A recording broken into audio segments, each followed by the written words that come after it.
Namaskar.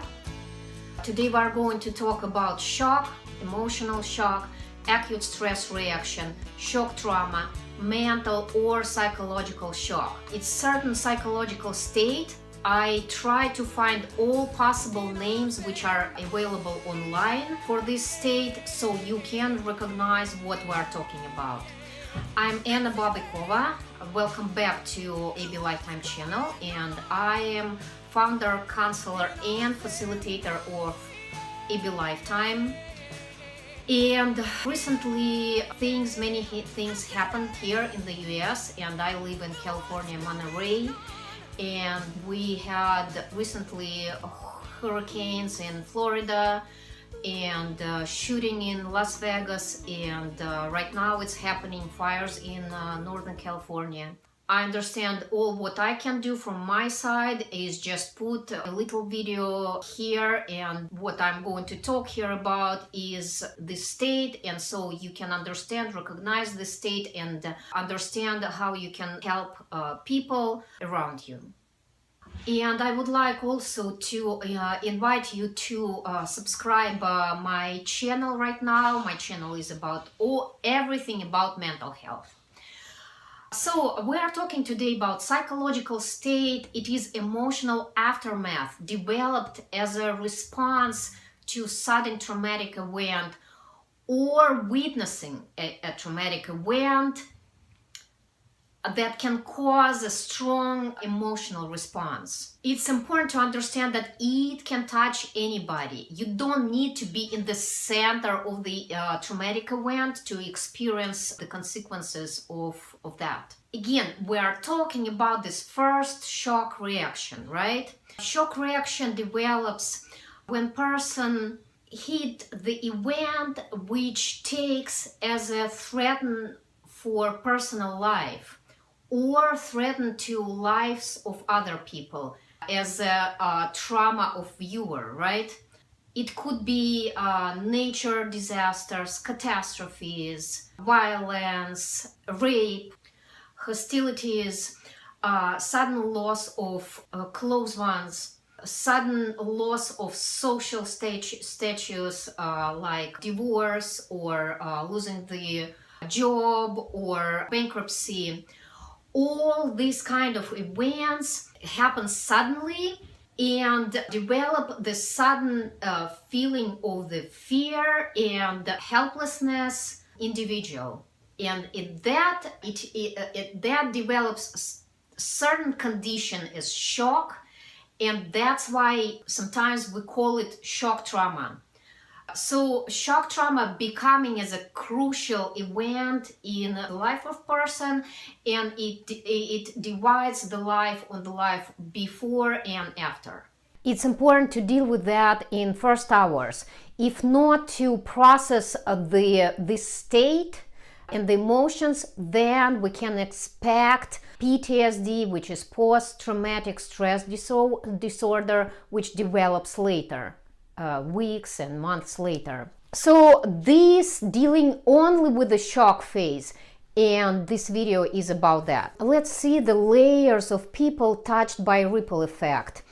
Then we will see the case and then case analysis. So in the middle, in the center are victims, survived victims, injured ones, then people who were there, saw everything and not injured, who were there and were able to run away. And next ones are people who were further and heard and saw something, rescuers, people who work for police, firemen, medical professionals, mental health professionals. They also touched by that, right? Next ones are who were not far away and knew that this is happening there. People who watched there on TV, mass media, the whole country and world around. So it can touch each person, and each person can have this shock reaction. Again, you do not need to be there to have this shock reaction. You do not need to be the participant of that event, right, to develop the shock reaction. It's called shock or shock trauma because with not reacted emotions, with the pain of the loss, trauma, there is a cut off of healthy personality. The part of memories of healthy reactions and many things what person loved before. And when these emotions were not reacted, then it can come later as nightmares or depressions or fears, all the complex of things which we call post-traumatic stress disorder. And the length of these reactions later will last until all these emotions which supposed to be reacted on the phase of the shock would be not lived through. So these emotions need to find the exit. They need to be, the person need to feel them, and a person need to process, feel that.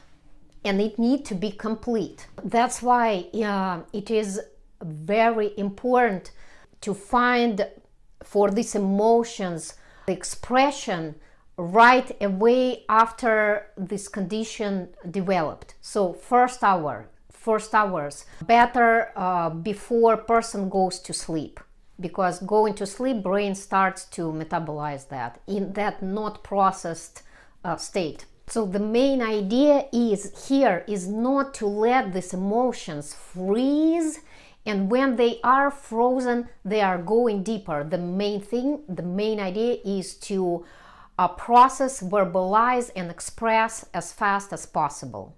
Okay, and right now let's see a case. This is Heidi and her mom, Kathy.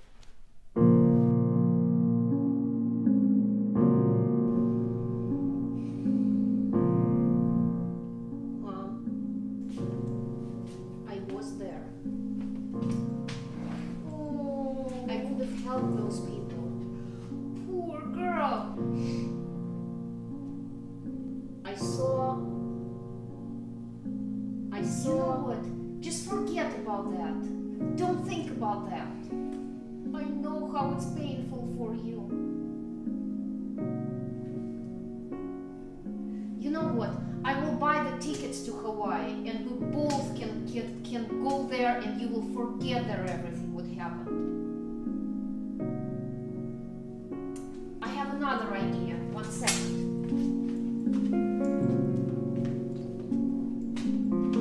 Here, what you need. Okay, drink.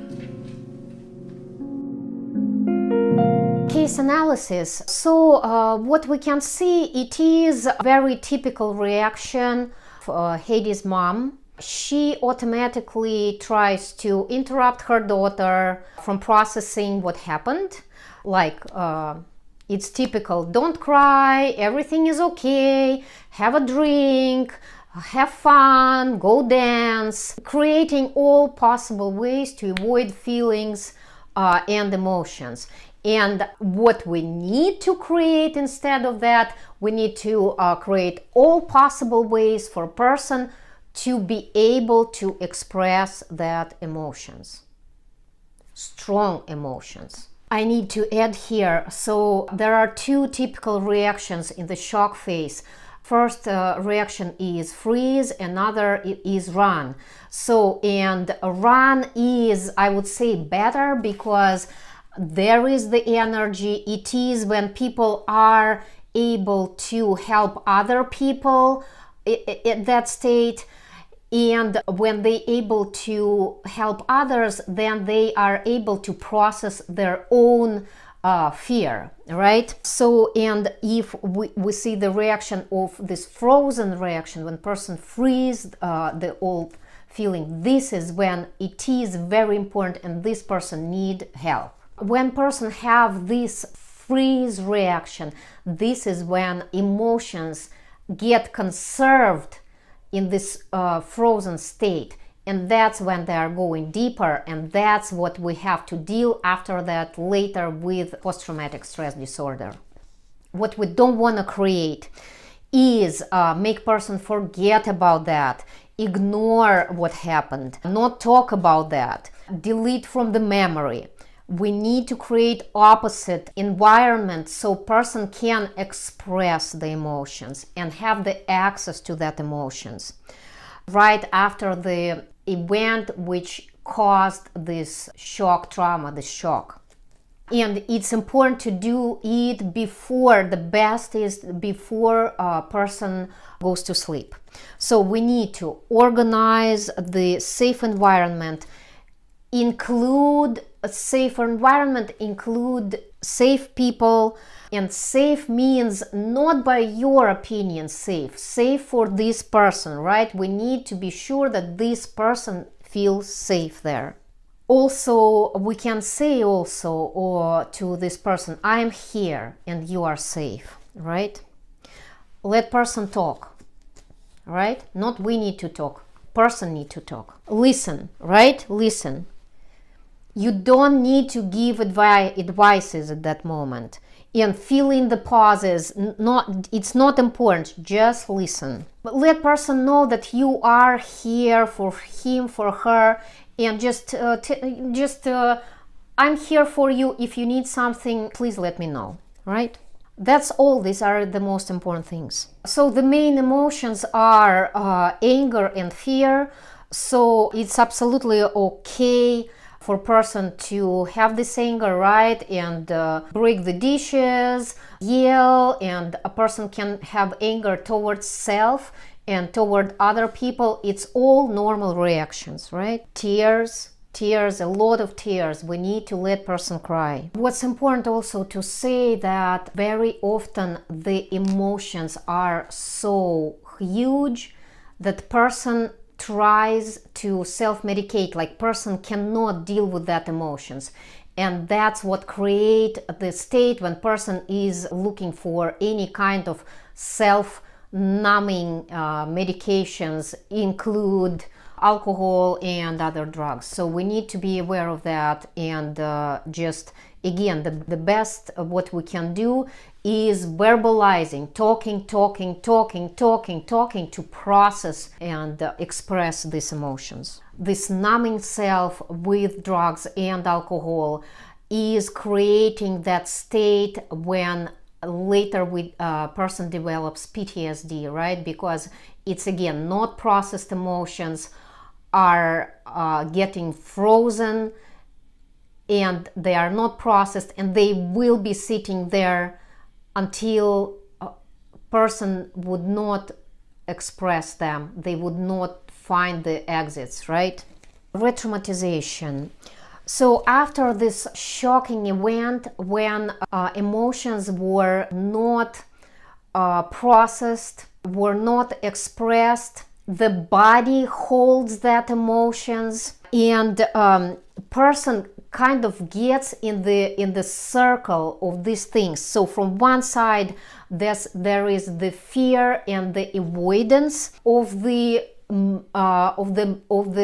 memories of that event. From other side, the body needs to express and to complete that circle.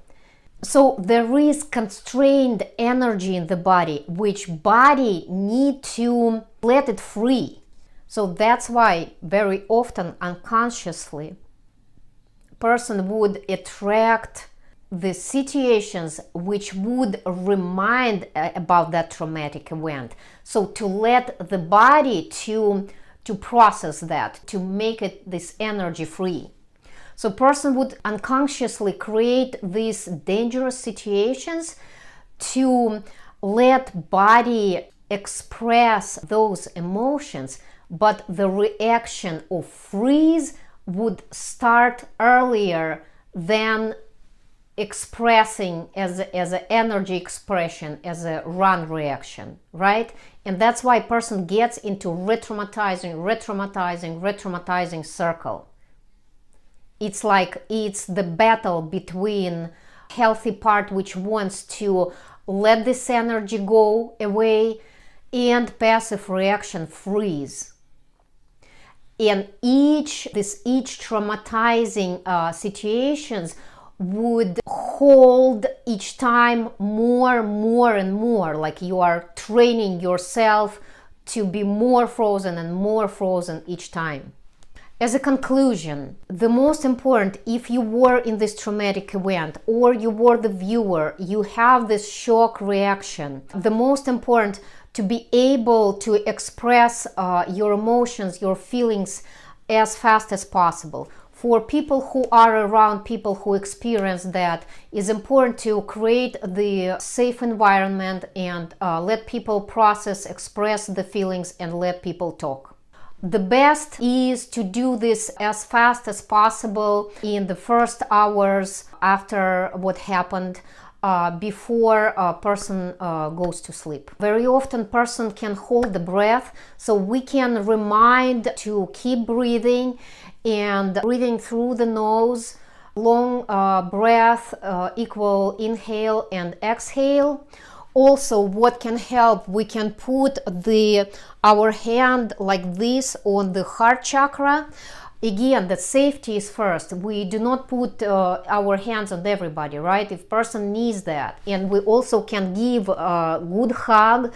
Again, safety is first.